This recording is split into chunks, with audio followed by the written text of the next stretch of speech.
Good evening, my beautiful little bar rats. Welcome to the RickCast, a rogue news outlet unlike any other you'll find online because I take no sides except our Lord and Savior's.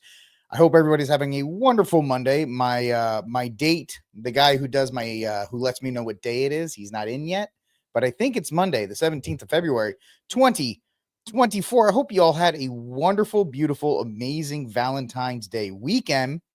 I know I did, and I hope you did too. But suffice to say, some things did happen on the Valentine's Day weekend. That's right, ladies. We had Ashley St. Clair decide to tell the world that she's a baby mama. And not just a baby mama, she's Elon Musk's baby mama. And we're going to talk about that baby mama drama at the end of the show. We're also going to talk about the Toronto plane crash and the latest updates from that. Kind of came fast and furious for a little bit. Now it kind of died down. But outside of that, we also have President's Day list because it's President's Day. The rankings are hysterical. They're hysterical because they always come from like C-SPAN or some liberal college that's trying to tell you these presidents are the best, and they're actually not. But outside of that, we're going to have some fun with the list. And you can tell me in the comment section below your favorite president if you have one. I have like 2 or 3, and then the rest of them are kind of just trash. Right? They're really neither good nor bad. And then I have a sneaky one that is not really good, but is very close to my curmudgeon heart. So I'll talk about him as well. But we'll talk about that. And then finally, Elon and Fort Knox. He is trying to get into Fort Knox because why the hell not? Of course, then there's the whole idea of, is there even any gold in Fort Knox, or is it all in like the underground bunker under the New York Stock Exchange, like in Die Hard 3? I think there is actual gold under there. It's just nobody knows. Either way. And we have 1 or 2 hot takes. I know we definitely have 1 hot take. I think that's about it. But we're going to have a great show. Do me a favor if you're just getting in. Welcome to those, ladies and gentlemen. I'm on Boomer Book tonight. That's right. I am on Facebook tonight to see if any of those boomers want to hang out. You can come hang out with us in the bar rats. And if anybody wonders why I'm calling you all my little bar rats, it's a riff on my last name. I had I don't want to call, he was kind of like a dorky coach in high school. He wasn't a bad guy. He was just kind of a dork. And one day he was like, you know why your name is Barrett, right? It's because your family were a bunch of bar rats. I was like, but it's actually kind of funny for all y'all. You're my fantastic little bar rats. And I'm very happy that every single one of you is deciding to spend your Monday with me. While you're hanging out with me, do me a huge favor, like, subscribe, share, hit that notification bell if you're on Rumble or if on YouTube, and help this show grow. We're only growing because of you, and that is absolutely the truth. So thank you, every single one of you guys, for hanging out with me this evening. Let's get to our hot takes first. This one set everybody off this weekend, and I'm not going to give you a huge commentary on it. But I just think it's funny to see how this is being set up. And really the DGAF, yeah, if you know the lingo, the DGAF that Trump has at this point, you can tell the guy doesn't have any real worry about getting reelected or anything up. Good evening, Mendez. Yes.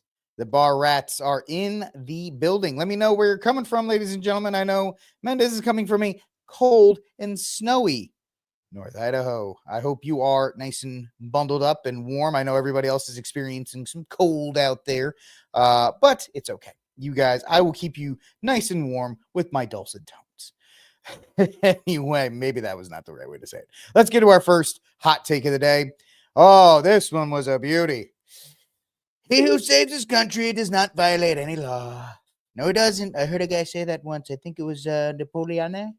Yeah, it's the famous Napoleon quote.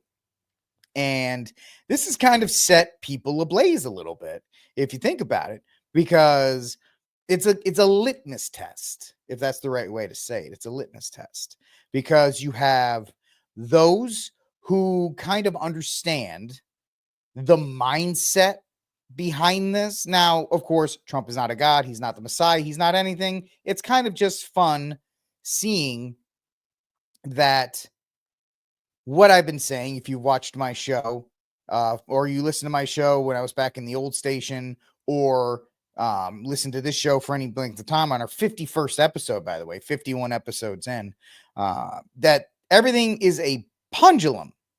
A pendulum. I don't know. Maybe I need to actually have some of my magic concoction. Ooh, that's the stuff. The pendulum. It swings back and forth, right? And I said for a while, hey, the left can enjoy its supposed cultural victories. And it can enjoy supposedly having dominance over the culture and the institutions, even though they always said they were fighting the power, right? Fight the power that every major corporation, institution, and every pillar of society supports while you're doing it. Punch. That's right, man. I just create words, right? As Thor said once, all words are made up. You just kind of have to wait around for somebody to make them. But the pendulum swings back and forth. One time, one group has it. It never stays in one place forever. There will always be a pushback. That's what I was telling people in 2019 and 2020 with the LGBT, MAP stuff. Hey, man, they may have the youth now, but the youth will revolt, because if it's stuffed down your throat, eventually you're just going to, the youth of this union are going to be the first to go, yeah, no, thank you. We're not going to do this anymore. Thanks for playing. And they do. If you've listened to, or if you watch any of those videos where kids are like, I'm an attack helicopter. You have to identify me, and all these other kinds of things. Pendulums don't stay in one place. They swing back and forth. And I think the person who tweeted this actually says, you can't see it because my beautiful face is blocking it. I'll put myself down here. After 4 years of Jacobin terror, don't be surprised when Napoleon comes. And I know Jesse Kelly was famous for saying this, that there's going to be a time when somebody shows up that, the next Republican, we didn't think it was going to be Trump, but the next Republican after Trump is going to make Trump look like a teddy bear. And that's what we are seeing, this attitude. I do agree, Michael. If we don't start seeing some prison times and a lot of these other things, it's going to swing back. And I think that's what a lot of people who are not lost in the ecstasy of the first month of the Trump presidency are actually starting to look at it and go, ooh, I don't know if I really like this idea. I don't know if I like all of these executive orders, because as we've said on this program many times, what happens when President AOC comes into office, President BBL, and she decides that she's going to sign 100 executive orders on the first day. And she's going to she's going to make DEI a requirement for everything. And everybody's got to have pronouns and all this other kind of stuff. It has not been locked down to such a point that it is comfortable. Now you have other people saying, well, with the dismantling of USAID and all of these other, he's dismantling the bureaucracy so it can never run again. Bureaucracies, man, they're like cold sores. They may go away for a while, but they will come back worse than before. So this is right. He's just poking bears. And this is Trump, typical Trump S posting, saying, I'm gonna put this on my truth, because I'm gonna put it on truth, and we'll see what happens. Well, everybody freaked out. The left freaked out. The right was like, I don't know if this is a great idea. And it's it may be, it may not be. I don't really care. It's just funny. Let me know what you think in the comment section down below. Is this a good idea by him? Do you not care? Let me know what you are thinking in regards to this truth as he truths out. I personally think it's reflective of his attitude. And he's done a lot of stuff, right? The song he played at his inauguration, Melania's dress, all of these other kinds of things, that he has a different attitude going forward this second term. So there's your first hot take of the day. It's really our only hot take here on RickCast. But I think it's very interesting at this point that we're seeing such an absolute change of attitude for all of this. And it's going to be fun to see him continue to post. Like, subscribe, share, hit the notification bell. Do me that solid. That's solid for all you people watching right now, and I appreciate everybody watching.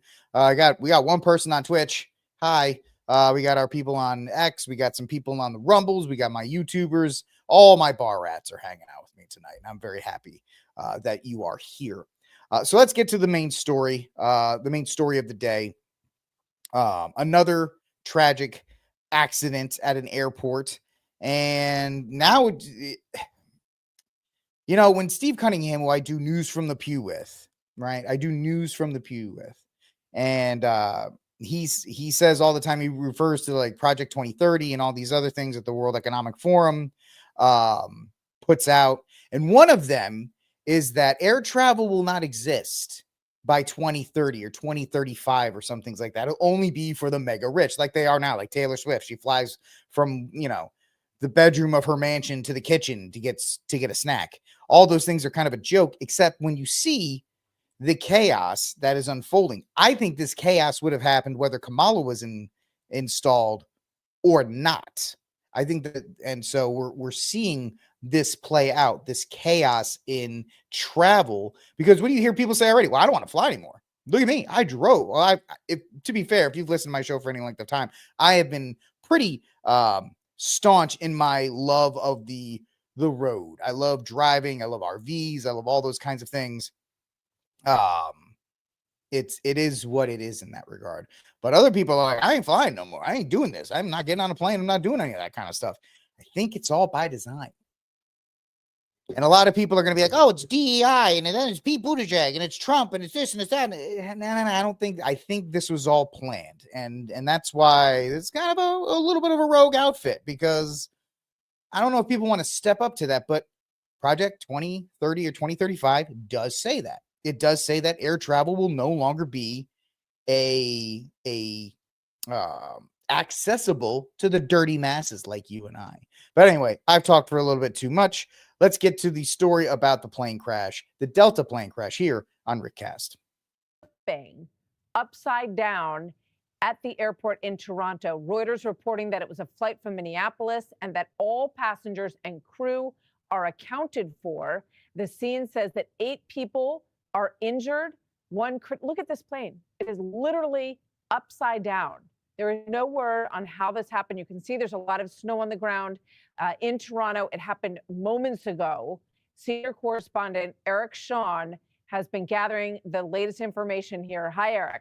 Hello, Martha. It is a dramatic and shocking sight when you look at that airplane. It is a Delta flight that took off from Minneapolis MSP Airport earlier today and landed about 2:13 or so in Toronto Pearson International Airport when it suddenly flipped over on its back, ending belly up. Thankfully, as we have said, that there were no deaths.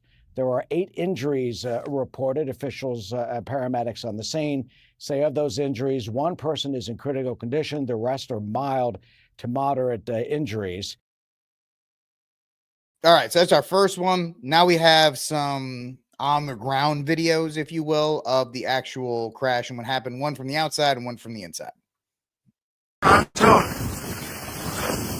We just landed. Our plane crashed. Apparently, this guy was in it. I didn't even know that. When I got this video, I didn't know it was a guy who just got out, and he's like, the first thing I'm going to do is not call my family. I'm not going to let anybody know I'm right. I'm going to live stream this sucker. Maybe get some views out of it. But I'm glad he's okay. It's upside down. Fire department's on site. Upside down. Everybody, most people appear to be okay. We're all getting off. Some smoke going on.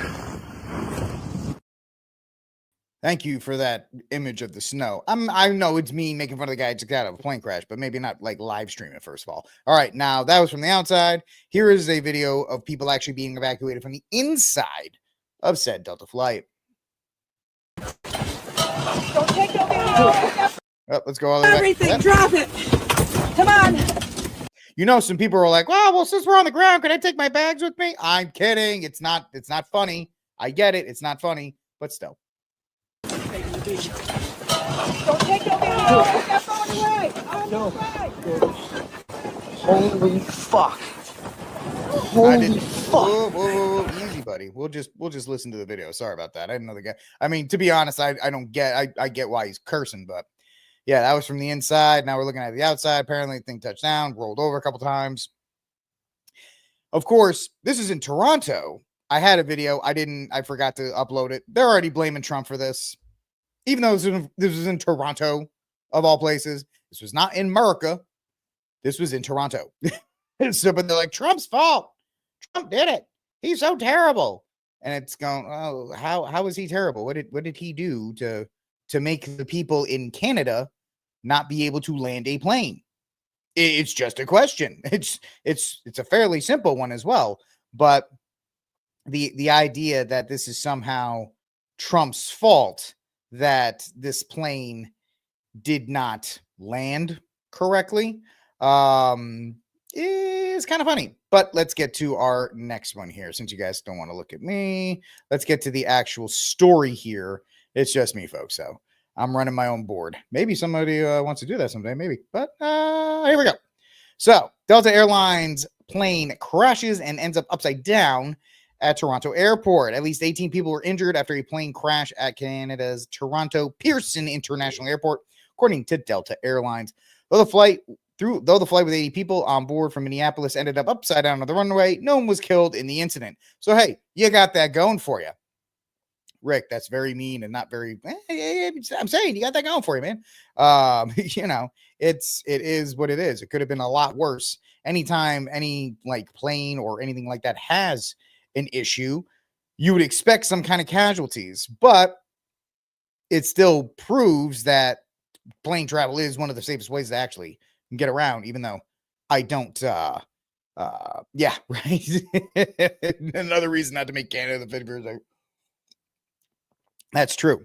17 passengers were injured in the crash, including that guy who came out of the plane cursing. Delta had previously said 18 were injured. At this time, we do not know if any of those passengers have critical injuries. Earlier, local paramedic service said 2 people were in critical condition and that none of the injuries were considered life-threatening. Flint added that 22 out of the 76 passengers aboard the plane were Canadian. Not a shock considering they were going to Canada. That would be the case. So I have the video. This is one where they actually blame Trump for the crash, and Trump derangement syndrome is just seven ways to amazing. See if that underscore to pick up on the conversation you were just having, though, in terms of the recent string of aviation incidents, Tom. This is going to yet again raise the concern about FAA staffing, air traffic control staffing. Now, this is a Canadian time out. This is in Toronto. What are we talking about? Like, why isn't Toronto talking about staffing? This is not America. I know we've been joking about Canada being the 51st state. Canada isn't the 51st state anymore. It's actually its own country. You need not like a real passport, but you need a passport to actually get there. Traffic control tower, and this is under Canadian authority once it crosses the border. And yet, as you know, there has been this talk of really? It's under Canadian control once it gets into Canada? No wonder the news media is down. About maybe staff cuts at the FAA as a part of President Trump's effort to trim down the federal workforce.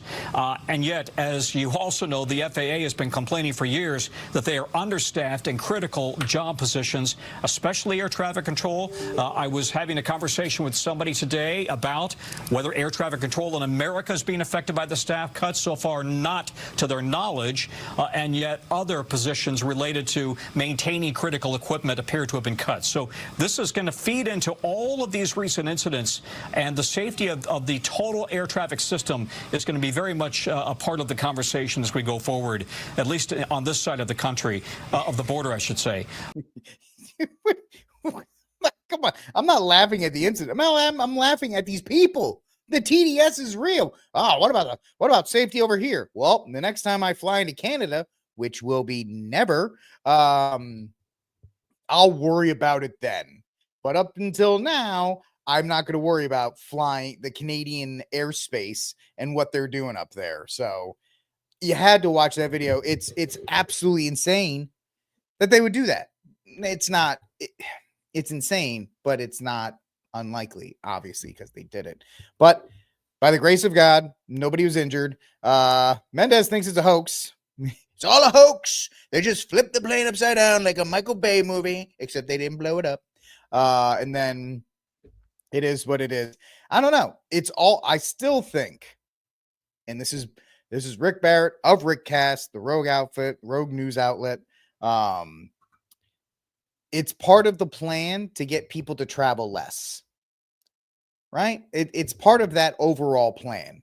There is plans to make it less. I don't want to say, is flying convenient already? It's not. It's a pain. You get to the airport, TSA takes you on a date, let's say, to try to keep it kid friendly. Then you sit in the terminal for 4 hours and eat crappy food, and there's nowhere to sit unless you pay for the Admirals Club or you have one of those passes. It's not fun. Then you get cattle carted into the plane. The guy in front of you takes 45 minutes to put his bag up because he's convinced that he's going to stuff everything into his suitcase to try and get it on his carry-on. Because that's me, by the way, but I do it better. If you ever fly with me, you're like, oh yeah, you're really good. But it's just annoying. And everybody brings their smelly food. I'm just not a big fan of flying right now, unless I absolutely have to. Now, there are some benefits to flying. You get there quicker.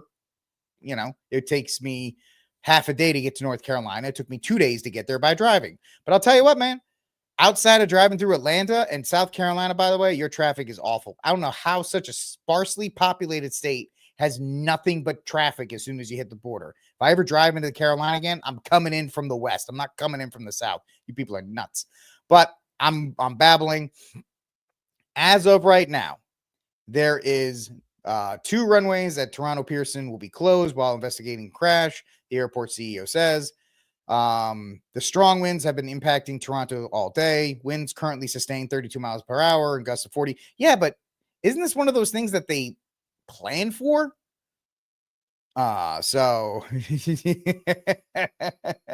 oh, really? Is Miami the worst? Yeah, I don't know. Philadelphia is pretty bad too. Philadelphia is historically bad when it comes to losing luggage. But I don't want to ramble too much. I don't waste too much of your time. Let me know what you think of this in the comment section below. Am I absolutely nuts for prostrating this theory? Do you agree with it? Do you think there's some validity to it? Do you say, Rick, I don't care, I'm going to fly anyway, because it's just easier than driving, which I get. But that's where we are as of right now. Nobody's dead. Obviously, there are injuries. Strong winds in Toronto. They're going to be investigating this for a while. It's Canada, so I don't know when we'll actually get a report on it. Maybe the same time, I don't know, their Independence Day or Boxing Day or whatever day of the year they have. I don't know. It's just weird. Anyway, RickCast, I am so happy that you guys are with me tonight. Like, subscribe, share, hit that notification bell, do all the things. If you're just joining me, to help this show grow, if you're on Rumble, smash that like button and subscribe if you're not there on Rumble. I would love to get to a point where I can just do everything on Rumble, but YouTube's still here. We're on Facebook, we're on Twitch, we're on X as well, and I'm just happy, guys. It's Monday. I'm happy to be back with you guys. It's great. So all right, that is the first story, the Delta crash. Everybody's okay, but it just adds to the continued paranoia that is being built up around flight and travel, period. All right, ladies and gentlemen, let's move to our second story of the day. Elon Musk. I got 2 Elon Musk stories today. It happens. He pretty much, he's everywhere, kind of like how his seed is. No, I get it. People are asking about Rumble, and Rumble is still a work in process. They're getting better, and I get it. I use YouTube a lot too. A lot more shows are on YouTube. YouTube's easier. I'm hoping in the future, if this show's still on, hopefully, Rumble will be superior, that we can get on all that stuff. But if you're on YouTube, I appreciate it anyway, guys. Please stay. If you're on YouTube, please stay there. Second story of the day, ladies and gentlemen. Let's take a look at Elon Musk and his idea of crashing Fort Knox, essentially. Fort Knox has always been this sacred cow, this place. It was started, way back. Was it during the Great Depression, I believe? before World War II. It was started before to put all of these, all of the gold and all these other things, which is kind of crazy because we're not on the gold standard anymore. So why is it there? Yada, yada, yada. And then Die Hard 2 comes, or Die Hard 3, sorry. Die Hard 3 comes out, which, by the way, it's Die Hard 3, Die Hard 2. And then the other Die Hards don't exist. That's the correct order. But it is what it is. So Elon has talked about, not on his Doge tour with his merry band of autistic kids, that he is going to want to live stream walking through Fort Knox, which is bonkers if you actually think about it. It's kind of bonkers that he's just like, oh yes, I think I want to go into Fort Knox and I want to stream it. Okay. I mean, yeah, sure, but I don't know. Let's take a look at this a little bit further. From Newsweek, is Elon Musk auditing Fort Knox's gold reserve? What we know, which is not much, because we don't. Everybody's kind of just like there. Social media users, including Republican lawmakers, have encouraged Elon Musk and his merry band of autistic kids known as Doge to audit Fort Knox, the military installation that houses about half of the country's gold reserves. Which, by the way, if they do that, you know they're going to be like, buy gold. It'll be sponsored by one of those 15 gold companies that'll do it. By the way, while we're in the Federal Reserve, why don't you, go to Cater Gold or whatever the case may be is. Somebody will, Glenn Beck will have some kind of thing attached to it for gold, whatever. Newsweek has contacted the Treasury Department, which operates the United States Bullion Depository, known as Fort Knox, for comment. Why does it matter? Because we need stuff to talk about. As the head of the merry band of autistic kids known as Doge, the newly formed advisory task force, which is absolutely constitutional, no matter what the left tries to say. You may not like it. And by the way, I guess I have to give this disclaimer every time I talk about Elon Musk. I am not an Elon Musk fanboy. I am not a fan. I'm not a big fan of him being a futurist. I don't like that. I don't like the Neuralink chip. I don't like how he's imported his entire operations to Texas and brought all the liberal ideas with it. Not a big fan of Teslas, although I will admit it, and I do get a lot of pushback for it, even from my beautiful Mrs. Barrat. I do like the Cybertrucks. I'm sorry, I know they look like a rolling trash can, but I've always had a thing for like weird looking cars. Like when the first Scion XB came out, I thought it was awesome. It's just what it is, man. I'm the kind of guy that's like, hey, look how ugly my car is. Anyway, not a fan of Elon Musk. I don't think like Trump, I don't think he's a Messiah. I don't think he's the greatest man on earth. Blah, blah, blah. All the things that the Elon Musk fanboys do on X so they can get that sweet, sweet Twitter money, which, by the way, if you retweet this or repost this show, that could help. But I'm not counting on it, but I am appreciative to all 252 of you who are watching right now. If the review is conducted, any discrepancy between the reserves in Fort Knox and the figures they have been reporting could send shockwaves through the global gold markets. And then all of those gold companies will not be able to, promote all of their gold and silver reserves and all the other things that people want to actually talk about. What to know? A complete review of the gold reserves at Fort Knox, famously one of the most secure facilities in the world, has not been conducted since the 50s, according to the Sound Money Defense League, which sounds like a bunch of nerds sitting around being like, hey, guys, we need to audit. Well, shut up. Get out of here. A public advocacy organization focused on state and federal monetary legislation. The organization added the government last conducted a partial audit in 1974. What they did in 1974 is they brought out like 4 pallets of gold. And they were like, oh, look, here it is. Yay. All right, everybody leave. And they didn't really expand upon the rest of it. In 2017, Steve Munich and Mitch McConnell, then the Treasury Secretary and Senate Majority Leader, respectively, that was when Mitch was not rolling around in a wheelchair, received a tour of the facility, though this was not an official inspection, because they were like, hey, this is like where we keep the Ark of the Covenant. This is where we keep like all the other stuff and all the other things that, it is what it is. Social media users and some lawmakers have questioned whether the reported numbers can be trusted. If it's the federal government, I would think no. I mean, can we really trust the same government that gave Fauci his security detail and made him the highest paid employee and all of the other things that the federal government has been doing? Would you trust them? But on the gold thing, we're totally legit. We're totally legit. I mean, that's the rumor, right, man? Some people say it's empty. Some people say it's half full. Some people think it's where the Ark of the Covenant is and all the other Indiana Jones things are. It just is what it is. There is no gold under the Vatican. Anyway, by the way, I'll talk about that in a bit. It would be great to see if Elon Musk could take a look inside Fort Knox just to make sure the 4,580 tons of U.S. gold is there. Last time anyone looked was 50 years ago in 1974, said Zero Hedge, a financial news aggregate on X. Musk replied, surely it's reviewed every year. It's not reviewed every year. Well, that's not good. I'll take a Cybertruck in there. Senator Rand Paul, a Republican from Kentucky, responded, nope, let's do it. Paul's father, Texas Republican and legend Ron Paul, whom Musk recently endorsed as the next chair of the Federal Reserve. Dear Lord, I know not everything they do is right, but if Ron Paul was able to be the chair of the Federal Reserve, would that not be the greatest thing that ever happened? I mean, I know the guy's really, he's getting up there in age, but just give him it. Who Musk was skeptical of the official Fort Knox figure throughout his career. 2010, former representative called for an audit of the vault, telling Fox Business News Network, it'd be nice for the American people to know whether the gold is there or not. Bills have also been introduced to the House of Representatives calling for regular reviews and reassessing of the U.S. gold reserves, including those held in Fort Knox.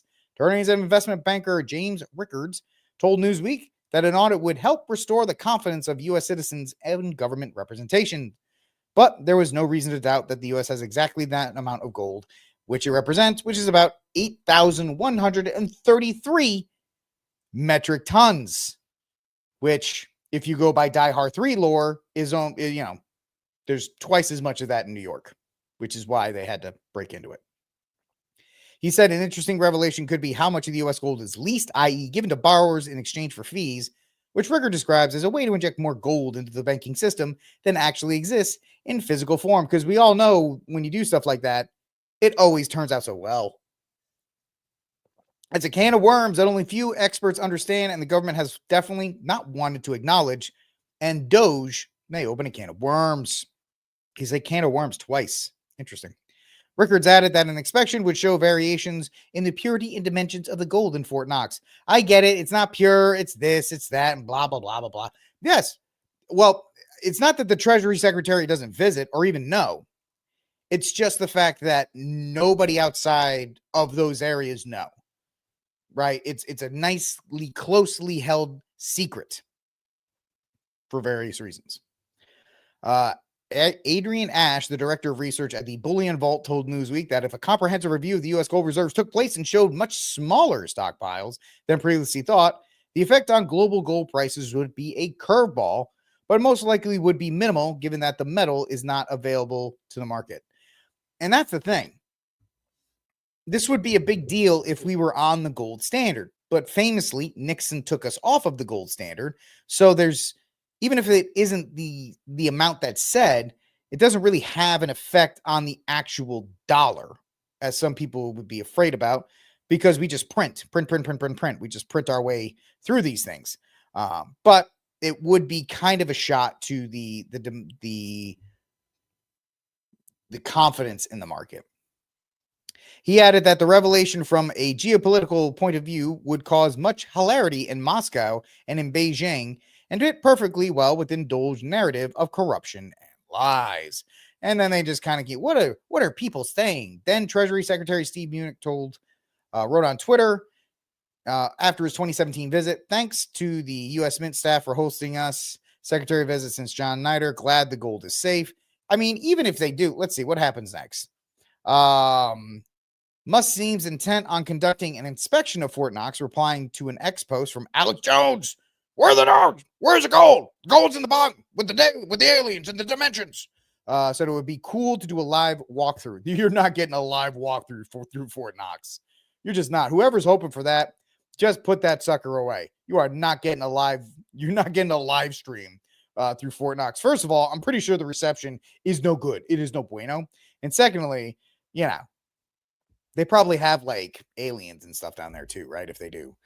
Yeah, I know I sound like that's where they house like Stargate, SG, the Stargate thing. That's where all that stuff is. I don't know. Remains unclear whether the billionaire and his non-governmental task force will be permitted to access the highly secured facility, or whether a comprehensive inspection is advocated by some will occur.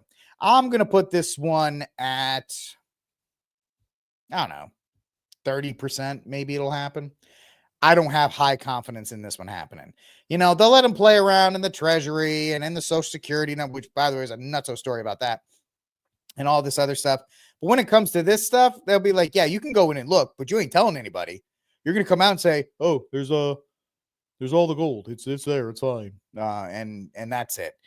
I think this is more just this is just Musk because he's super autistic. Anytime that thought pops in his head, he just fires it off on X. And kind of just waits to see what happened. So once again, I put this at about 30%. I don't think this is really going to go anywhere. It could not. I don't know, but we shall see. This is RickCast, folks. I am Rick, and you are my bar rats hanging out with me on this wonderful Monday, the 17th of February, 2025. We're hanging out. We got 2 more stories left. Like, subscribe, share, hit that notification bell. If you are on any of the platforms right now, X, Facebook, YouTube, Rumble, and Twitch. So that way, when the show goes live for the rest of this week, you will be a part of it. All right, Steph's going to take the under. She's going to take the under. I put it at 30%. Over under, folks. Let me know. I think 30% is high. That's one where they're just like, yeah, no, you're not going in there. You're not going in there. We're like, oh, okay. And just move on. All right, ladies and gentlemen. Let's see here. Oh, I got rid of that one. So let's get to this one right now. Let's get to it. Drama. So much drama taking place. So on Valentine's Day, on Friday, actually, after I concluded the show, I was looking on X like everybody else. And I saw this from conservative e-thought, Ashley St. Clair, who I have never liked.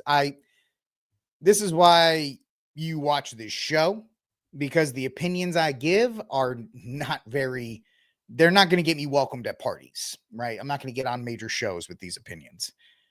98% of the women involved on the conservative side of politics are e-thoughts. You can look up the acronym, ETHOT, i.e., they don't know anything about politics. They were plucked out by T-Pusa or, any of the other conservative groups because they were quote unquote hot, and they were given a microphone and the standard set of talking points, and they just go out there for thirsty young Republicans. That's it.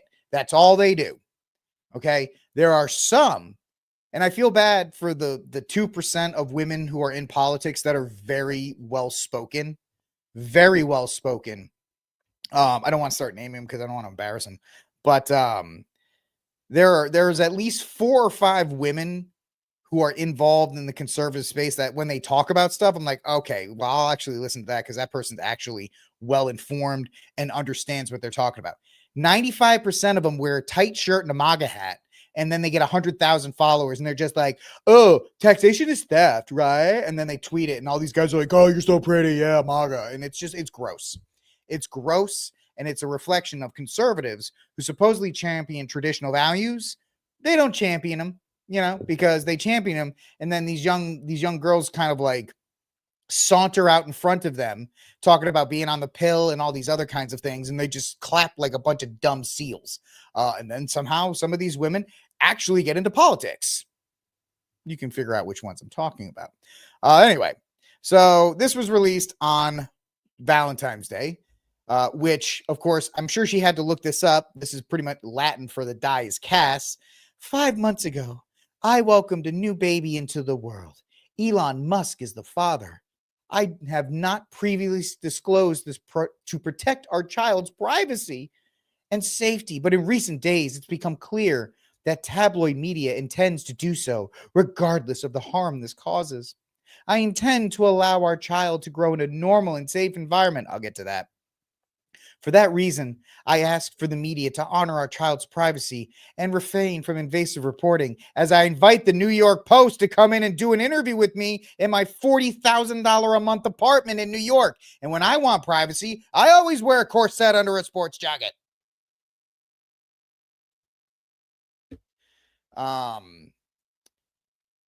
This baby was conceived through IVF. As a Catholic, I will tell you, IVF is evil. IVF literally takes eggs, they take sperm, they put them together, and then in a lab, and then they run numbers on them, and whichever ones have the highest chance of success, they use to implant, and then they ditch the other eggs, the other actually fertilized eggs. As a Catholic, every single one of those eggs has a soul when the sperm and the egg meet and life begins at conception. All those have souls and they get tossed into the dumpster so Ashley St. Clair can now get the bag. That's all this was. She's been stalking him for about 4 or 5. She's been playing the long game on Elon Musk. Now she's secured the bag. And the only reason she dropped this on Valentine's Day is because Elon Musk was talking about all his other baby mamas. I think he's got 3 other ones. And she got mad that she was not mentioned. And so, of course, now she's going to her, she runs to the New York Post after this. Second thing, and this speaks to the fact that the conservative movement is full of losers and full of hypocrites. So it's one of these things that, she has 2 kids and she's a single mom. And what does conservative media do? Oh, so stunning, so brave. I'd protect my child too after you go to the New York Post. I'd make sure my child is okay and safe after you put it on blast and then tag Elon Musk that you've been trying to contact him via attorneys to try and work out a payment plan for one of his 14 kids. By the way, Elon Musk is depriving every single one of his children of an actual two-parent home. And yet, Elon's so great. This is a gift from God. It's not. It's not, because it was not. That's why Catholics are for natural conception. That is the marital act.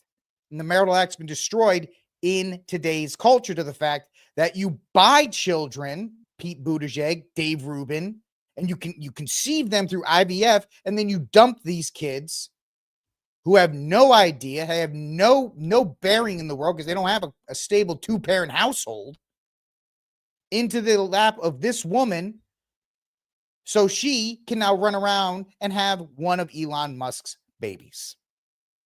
It's one of these things that is gross. And it's disgusting that conservative media, Jeremy Boring, I forgot all of them. The guy who runs TPUSA, Charlie Kirk, Jack Bosebic, all of these guys, people you would think that would be against it. We're like the Hodge twins.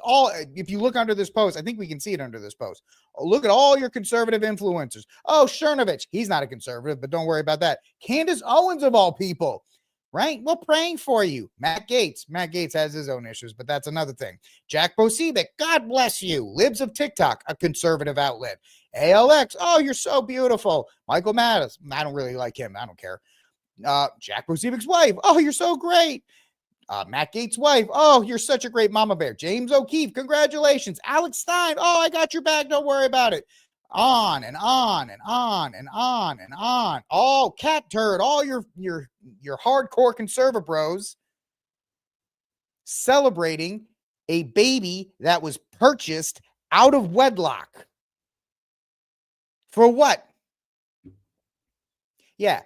Ashley St. Clair started off as a cam girl way back in the day. And I've been calling this from the beginning because she was a cam girl. Then 2 weeks later, she threw on a MAGA hat and she posed with an AR-15, and all the conservative bros went, "Oh my God, Ashley St. Clair's so hot. I can't. We have such the hottest girls in conservative." Who cares how hot they are?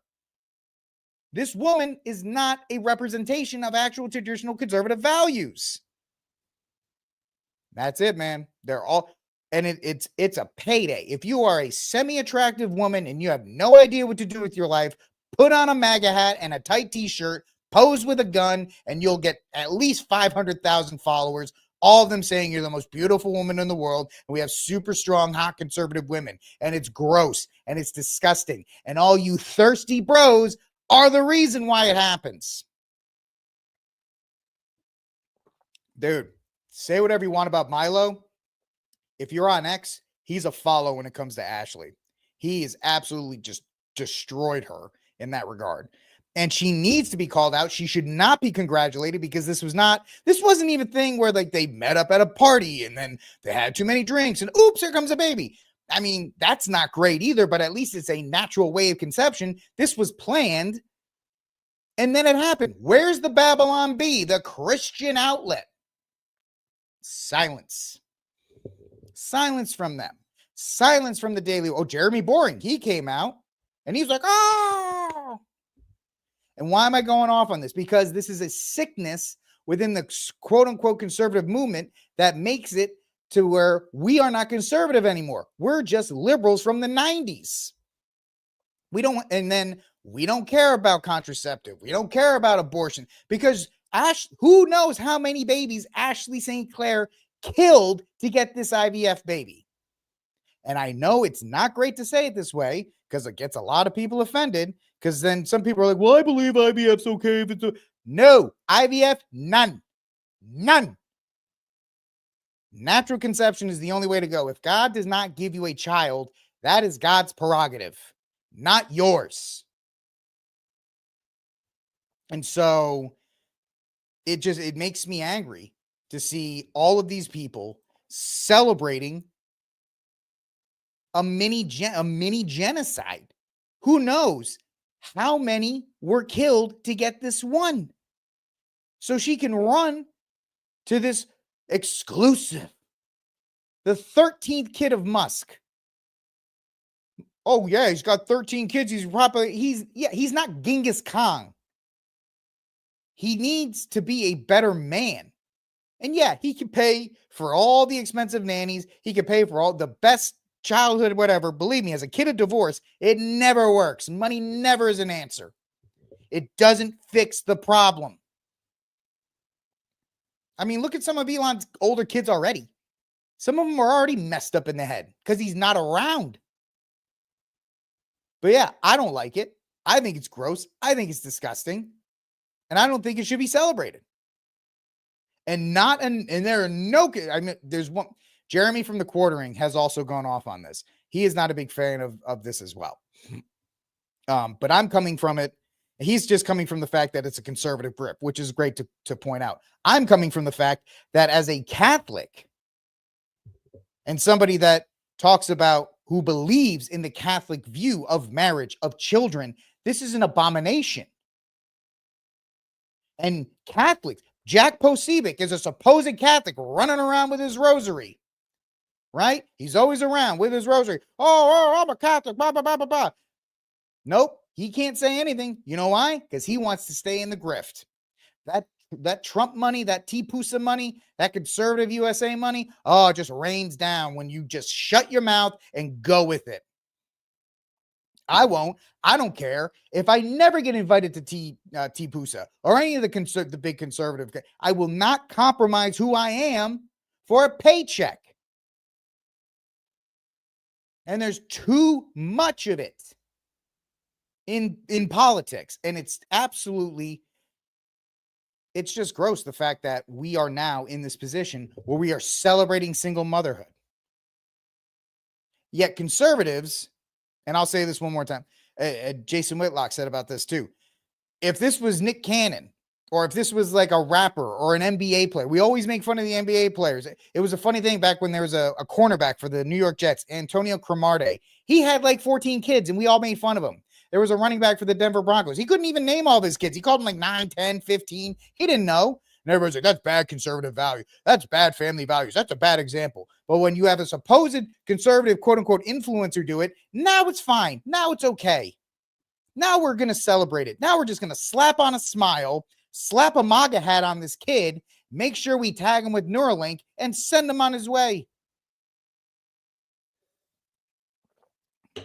So yes, I have opinions on it. Let me just finish this up. There's one thread that I am going to finish that's going to just kind of support what I'm saying here. And this is Huff. Used to say conservative media is a joke. I was wrong. It's wicked and leftist. Glenn Beck at the Blaze justifying Dave Rubin buying babies for him and his sodomite husband. Con Inc. applauded. Jeremy Boring at the Daily Wire wishing blessings when Spencer Clavin announced his engagement to the Daily Wire lawyer dude. Yay! E-girl. I mean, she's an E-thought. You can figure that out. St. Ashley, by the way, and this may not make a difference. Her last name, she's not St. Clair. She used St. Clair to get into the grip. She's Jewish. She was never named St. Clair. She changed it because she knows the thirsty bros on Twitter will be like, wow, you're a Christian girl. Oh, my heart beats for you. And she's like, whatever, dude, give me $15 a month. And they do it. E-girl Ashley St. Clair maneuvering to get impregnated by Elon, and Ashley subsequently birthing an officially fatherless bastard child. Once again, where's Seth Dillon, the Babylon Bee? Con Inc. applauded. Elon didn't even put his name on the birth certificate from what I read. That's a great example. None of this was done in private. All of it was in public. They all wanted each other and their vast audiences to see them do it. With less than 10 exceptions, I will happily name them. The entire conservative meeting machine is phony. Left of 2008 Obama mean girl echo chamber designed to sell ad space for nutritional supplements and mattresses. This does not advance conservative causes, and I will say this does not advance Catholicism and the good that Catholicism does, especially when you have Catholic grifters like Bosevic doing that. The only moral issue it won't immediately compromise, bend, or ignore whenever a member of Con Inc. decides to partake in don't kill babies, which, by the way, I'll say it again for people who are just joining me here on RickCast. Like, subscribe, share, hit the notification bell, retweet. Ashley St. Clair committed abortion to get this baby. She killed babies to get this one.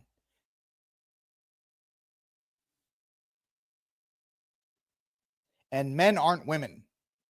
Those are not brave positions.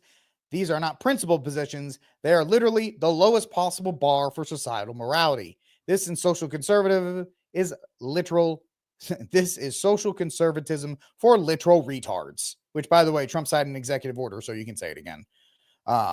Stop subscribing to their channel. Stop boasting their opinions and hot takes. And if you're one of quite a few Con Inc. mutuals I have here who are feeling piqued or put out by my saying this, then ask yourself, why is he wrong? This guy absolutely nails it. This guy absolutely nails it. And just reinforces what I said. If you disagree, let me know in the comment section down below. I don't think I'm wrong. I think I'm right. You tell me if I'm wrong or if I'm right. What do you agree? What do you disagree with? Why is this acceptable for conservatives to do? Why? And this is the last thing I'll say. It's because men aren't having the reaction that I'm having that this is allowed to continue. This is the reason men have not stepped up and said, Elon Musk, stop doing this. No, because they all want that Elon money. The reason they all retweeted on X is because they want Elon to not shadow ban them. They'll probably shadow ban the crap out of this show after this. And I don't care. It's because men have not stepped up. And that's why. All right. This is RickCast. I am the aforementioned Rick. You'll probably never see this show on X again, even when I try to put it up. Because Elon will be like, oh, Richard, that's not right. You can't have my show anymore. I'll be like, whatever, man. I don't care. Maybe. Yeah, I will. All right. Anyway, I do have one more story. I know I'm going a little bit over. I thank you guys for hanging out with me as long as you are. But we're actually... You guys are like, I don't care about this subject. Man, we got a pretty good amount of people watching right now. Thank you so much for watching, ladies and gentlemen. All right, ladies and gentlemen, last story of the day. It's President's Day. And they've ranked the presidents. This is from today, or from 2025. America's best and worst presidents ranked. The best president is the genocidal Abraham Lincoln. Of course.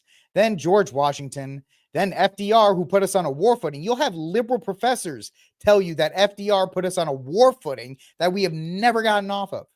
Theodore Roosevelt, who kind of injected himself into the public slaves, the Union Buster and stuff like that, and kind of took all this federal land, that we still don't have back. Dwight D. Eisenhower, I don't mind him. That's not too bad. He's not my favorite, but I have no problem with him. Truman, he dropped a couple atomic bombs on innocent civilians, but hey, he's great. Jefferson, I'm okay with. Kennedy, the only reason Kennedy's on this list, and I'm sorry, is because he got shot in the head. If Kennedy went 4 years, he probably would be mid-tier of a president. But because he was killed off, he got martyred. That's the only reason he's on that side. Ronald Reagan, boomers love a Reagan. What can I say? I'll even tell people like, oh, Reagan was great. And then I'll say, oh, yeah, he was great with the gun control and the no default divorce and the amnesty and all that other kind of stuff. And then, of course, you can't leave the black guy off, and then you're racist. You're racist if you don't put Obama on the best list. The worst, Zachary Taylor, Herbert Hoover, yes. Harding, Miller Fillmore, Tyler, William Henry Harrison. I don't know how William Henry Harrison makes the bottom 10. The guy didn't even last that long in office. He died because he gave like a 45-minute speech. No, he gave like a 2-hour speech. I think William Henry Harrison is the one because his campaign, he was made out to be like a redneck. And so he wanted to prove everybody wrong. So he gave like a 2-hour speech. He got pneumonia and died. Donald Trump, of course, he's one of the worst. Of course, he's one of the worst.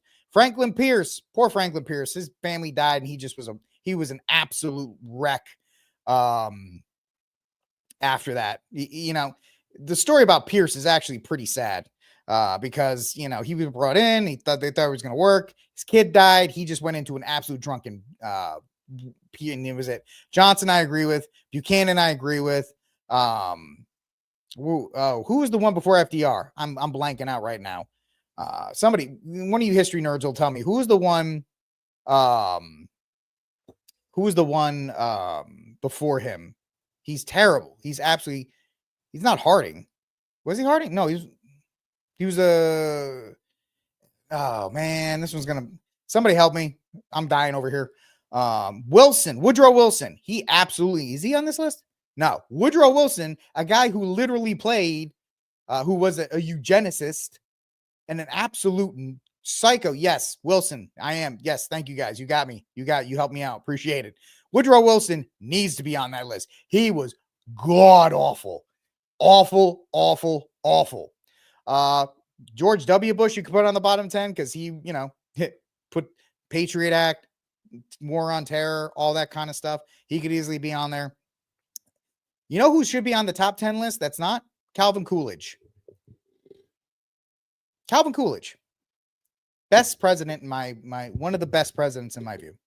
Absolutely. Cool Cal. Because my favorite story, because he didn't talk. Obviously the opposite of me. And there's a very funny story. Whether it's true or not, I don't even know. It's one of these historical anecdotes.